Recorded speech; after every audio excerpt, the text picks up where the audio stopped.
శ్రీమహాగణాధిపతయే నమః. ఓం గురుభ్యో నమః. ఓం శ్రీమాత్రే నమః.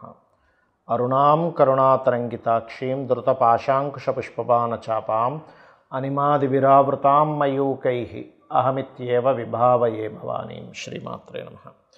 ప్రేక్షకులకి ఆ లలితాంబిక అమ్మవారి యొక్క అనుగ్రహం పరిపూర్ణంగా కలగాలని మనస్ఫూర్తిగా కోరుకుంటూ మనం ఈరోజు చెప్పుకోబోయేటువంటి టాపిక్ ఏమిటంటే నవంబర్ 1వ తేదీ నుంచి 15వ తేదీ వరకు 12 రాసుల వారికి లగ్నాల వారికి చూసుకోవచ్చు. లగ్నాలు తెలియని వారు రాసుని చూసుకోండి. వారికి ఎలా ఉండబోతుంది, ఏ విషయాల పట్ల వాళ్ళు జాగ్రత్త వహించాలి, మరియు గ్రహస్థితి ఏ విధంగా ఉంది అని చెప్పి చూసుకున్నట్లయితే మనకి చంద్రుడు ఈ 15 రోజుల పాటు కుంభరాశి నుంచి కన్యారాశి వరకు సంచరిస్తున్నాడు. ఇక కుంభంలో రాహువు, మీనంలో శని, కర్కాటక రాశిలో గురువు ఉన్నాడు. కాకపోతే గురువుతోని మనకి గురువు 12వ తేదీ వరకు ఉంటూ 12వ తేదీ మళ్ళీ వక్రగతి చెందుతాడు, అంటే అక్కడే ఉంటాడు కానీ వక్రిస్తాడు. అలాగే సింహరాశిలో కేతువు, మనకి శుక్రుడు కన్యారాశిలో నీచపడి ఉన్నప్పటికీ 2వ తేదీ నుంచి ఆయన తులారాశిలోకి ఓన్ హౌస్లోకి వెళ్ళిపోయి తులారాశిలో ఉన్నటువంటి రవికి నీచభంగ రాజ్యోగాన్ని ఇస్తున్నాడు. అదేవిధంగా 2 విరుద్ధ ఎనర్జీస్ ఉన్నటువంటి గ్రహాలైన కుజబుధులు కలిసి ఉన్నారు. ఈ యొక్క గ్రహస్థితిని అనుసరించి 12 రాసుల వారికి లేదా లగ్నాల వారికి ముందు లగ్నం ప్రధానంగా తీసుకొని దాని తర్వాత రాశి తీసుకొచ్చి తప్పేం లేదు. ఏ విధంగా ఉండబోతుంది, ఏ విషయాలు జాగ్రత్తగా ఉండాలనేటువంటి అంశాలు చెప్తుందో నేనైనప్పటికీ కూడా చెప్పేసిన సాక్షాత్ లలిత అమ్మవారిగా భావిస్తూ ఒక్కొక్కటిగా మనం తెలుసుకుందాం. మిథునం వారికి కనుక చూసుకున్నట్లయితే మీ యొక్క లగ్నాధిపతి అయినటువంటి బుధుడు 6వ స్థానంలో ఆ బుధుడికి శత్రువు అయినటువంటి కుజుడితో ఉన్నాడు. కాబట్టి ఈ నెల ఈ యొక్క పక్షంలో ప్రధానంగా మీరు ఈ అప్పులు ఎవరికైనా ఇవ్వడం తీసుకోవడం, అనవసరమైన శత్రుత్వాలు ఏమైనా పెంచుకుంటున్నామా, కాస్త బాడీ పెయిన్స్ ఇట్లాంటివి వస్తుంటాయి. ఈ యొక్క అంశాల్లో కాస్త జాగ్రత్తగా ఉండండి. స్టూడెంట్స్ వాళ్ళు తీసుకునేటువంటి కోర్సెస్ విషయంలో వాళ్ళు ఏదైతే కొంతమంది చూడండి, నేను పలానా కోర్స్ అనుకుంటున్నాను కాకపోతే అది నాకు ఎందుకో కరెక్ట్ తీసుకున్నా లేదు డౌట్ వస్తుంది అంటూ ఉంటారు. బికాజ్ ఆఫ్ లగ్న మరియు చతుర్థాధిపతి ఈ యొక్క విషయంలో ఉన్నాడు. కాబట్టి జాగ్రత్తగా ఉండాలి. 1వ తేదీ ఏదైనా మీరు బ్యాంక్ ట్రాన్సాక్షన్స్ చేసేటువంటి అంశంలో, ముఖ్యంగా ధన సంబంధించినటువంటి అంశాల్లో 1వ తేదీ జాగ్రత్తగా ఉండాలి.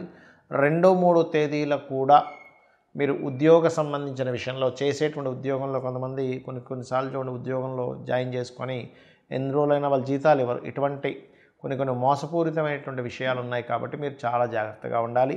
3వ స్థానంలో ఉండేటువంటి కేతు ఖచ్చితంగా ఒక విషయానంటే కొంత మీరు ఏదైతే ప్రయత్నం చేస్తుంటారో గణపతిని తలుచుకుంటూ ప్రయత్నం చేసినట్లయితే ఖచ్చితంగా బాగుంటుంది. 6, 7 తేదీలు శత్రువుపై జయము, స్పోర్ట్స్ రంగాల్లో చక్కటి ఫలితాలు ఇస్తుంది 6, 7 తేదీలు. ఇక అదేవిధంగా 10, 11 తేదీలు కనుక చూసుకున్నట్లయితే ఫైనాన్షియల్గా మీకు రావాల్సిన ధనం రావడానికి, ఫైనాన్షియల్గా ఎదగడానికి ఇది మంచి యోగంగా చెప్పబడుతుంది. కాకపోతే ఇక్కడ మీకు ఎప్పుడైతే పంచమ స్థానంలో 3వ అధిపతి నీచభంగ రాజయోగంలోకి వెళ్తున్నాడో 2వ తేదీ నుంచి 2వ తేదీ వరకు మాత్రం మీరు కాస్త వాహనం మీద వెళ్ళేటప్పుడు కాస్త జాగ్రత్తగా ఉండండి. నవంబర్ 2 వరకు. దాని తర్వాత నవంబర్ 2 తర్వాత నుంచి మనకి ఎప్పుడైతే శుక్రుడు వెళ్ళి పంచమ స్థానంలో రవితో కలిసి ఉంటున్నాడో ఇది మీరు చేసేటువంటి ప్రయత్నం సఫలీకృతం అయ్యేలాగా, అది ఎటువంటి ప్రయత్నమైనా గుర్తుపెట్టుకుని సంతానం కోసం కావచ్చు, లేకపోతే ఏదైనా ఒక ఐడియా మనకు ఒక ప్లానింగ్ వచ్చింది, ఆ ప్లానింగ్ని మీరు ఒక దీంట్లో అంటే మీరు ఒక సిస్టమేటిక్గా తయారు చేసుకొని దాన్ని ఒక ముందుకు తీసుకెళ్లేటువంటి విషయంలో కావచ్చు బాగుంటుంది 2వ తేదీ నుంచి ప్రధానంగా తీసుకోవాలంటే. కాకపోతే మాత్రం ఇక్కడ అనవసరంగా కొన్నిసార్లు మనం మనసు కేదపడి ఏదో అవతల వాళ్ళతో శత్రుత్వాన్ని పెట్టుకుని ఉంటాం. ఇటువంటి విషయాల్లో కాస్త జాగ్రత్తగా ఉండండి. ఉద్యోగంలో కొన్ని మార్పులు చూపిస్తున్నాయి 2, 3 తేదీలు. ఇక మీరు నిత్యము చేయవలసినటువంటి దేవతారాధన, అమ్మవారిని ఈ కార్తీక మాసంలో అమ్మవారిని మరియు సూర్యభగవాను ఎక్కువగా ఆరాధించండి. స్వామివారికి తీపి పదార్థాలు మరియు కుంకుమార్చన చేయండి. అన్ని విధాలా మీకు బాగుంటుంది. ఈ యొక్క కార్తీక మాసంలో మీకున్న సమస్యని బట్టి ఎటువంటి పరిహారం చేసుకుంటే బాగుంటుంది. ముఖ్యంగా ఎవరికైనా మాటికి గొడవలు అధికంగా ఉన్నాయండి, కుజదోషం అంటున్నారు, ప్రతిదీ కూడా స్ట్రెస్ఫుల్గా ఉంది అని అనుకునేటువంటి వారు ఈ కార్తీక మాసంలో బియ్యపు పిండితో చేసినటువంటి దీపపు కుందెలో దీపాన్ని వెలిగించి దీపదానం చేయండి.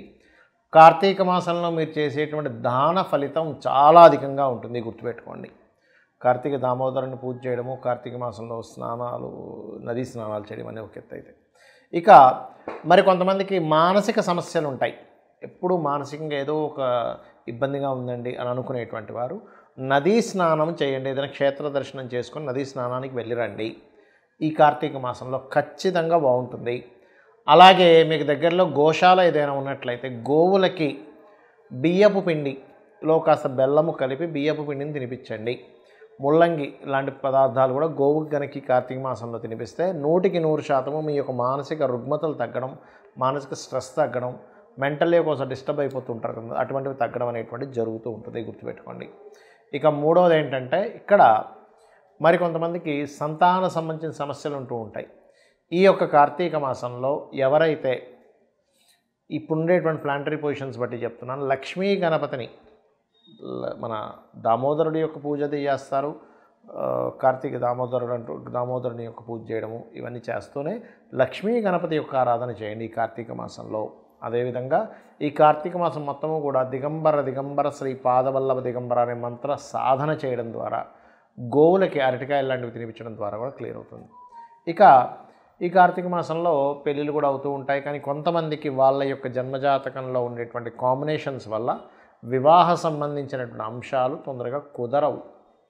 అది సప్తమ స్థానం పాడవడం వల్ల, 12వ స్థానం పాడవడం వల్ల, వివాహం తర్వాత ఉండేటువంటి విషయాలు సరిగా కుదరకపోవడం వల్ల జరుగుతూ ఉంటుంది. అయితే ఇక్కడ ఏంటంటే, మీరు ప్రధానంగా నవగ్రహాలలో రవికేతు గ్రహాల దగ్గర దీపారాధన చేస్తూ లలితా సహస్రనామాల్లో ఓం కామేశబద్ధ మాంగళ్య సూత్రశోభిత కందరాయ నమః అనే మంత్రం చేయండి. ఖచ్చితంగా మీకు వివాహ సంబంధించిన విషయాలు ముందుకు కుదులుతాయి.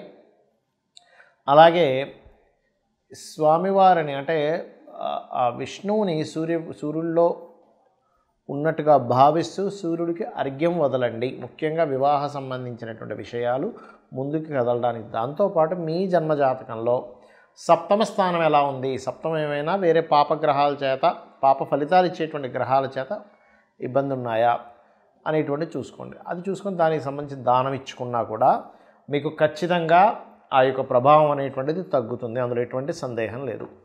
ఇక మరి కొంతమందికి ధనపరమైనటువంటి ఇబ్బంది ఎక్కువగా ఉంటూ ఉంటుంది. ఏమండి ఫైనాన్షియల్గా బాగా ఇబ్బంది ఉందండి, ఏం చేయాలో అర్థం కావట్లేదు ఇది అంటూ ఉంటారు. కార్తీక దామోదరుడికి ముఖ్యంగా విష్ణుమూర్తికి తీపి పదార్థం ఏదైనా చేసి స్వామివారికి నైవేద్యం పెట్టండి, విష్ణువుకి నైవేద్యం పెట్టండి, అలాగే సూర్య భగవానుడికి కూడా చూపించండి. ఈ రెండూ చేస్తున్నట్లయితే ఈ కార్తీక మాసంలో వీటితో పాటు మీరు లలితా సహస్రనామాలలో ఓం సంపత్కరీ సమారూఢ సింధుర వ్రజసేవితాయే నమః లేదా ఓం ధర్మాధ్యక్ష ధనాధ్యక్ష ధనధాన్య వివర్ధినియే నమః అనే నామస్మరణ చెయ్యండి. ఖచ్చితంగా మీకు బాగుంటుంది. ఇక విదేశాల్లో ఉంటూ ఇప్పుడు ఉన్నటువంటి సిచ్యువేషన్ అందరికీ తెలుసు. అక్కడి నుంచి మనకి యుఎస్ నుంచి వెనక్కి రావడం కానీ, యుఎస్ నుంచి ఇంకో దేశానికి వెళ్ళడం కానీ ఇలాంటివి జరుగుతూ ఉన్నాయి. అంటే మరి కొంతమందికి మరి విదేశీ యోగమే ఉంటుంది, విదేశాలకు వెళ్తేనే వాళ్ళ లైఫ్ బాగుంటుందని ఉంటుంది. అప్పుడు ఏం చేయాలి, స్వదేశానికి వస్తే పెద్ద లైఫ్ ఉండదు. వాళ్ళు చదువుకున్న చదువు కానివ్వండి, వాళ్ళు చేసినటువంటి రీసెర్చ్ కానివ్వండి, వాళ్ళు పడ్డ కష్టం కానివ్వండి, విదేశాలకు వెళ్తేనే అది తీరుతుంది. అప్పుడు ఏమిటి, ఇంకో దేశానికైనా వెళ్తే బాగుంటుంది, ఇంకొక రకరకాల దేశాలు ఉంటాయి, యుఎస్ఏ ఉందా. అలాంటి వారు మరొక దేశానికి వెళ్ళి అక్కడ మీరు సక్సెస్ అవ్వాలి అంటే ఈ కార్తీక మాసంలో రుద్రము వినండి, రుద్రాభిషేకం చేయించుకోండి.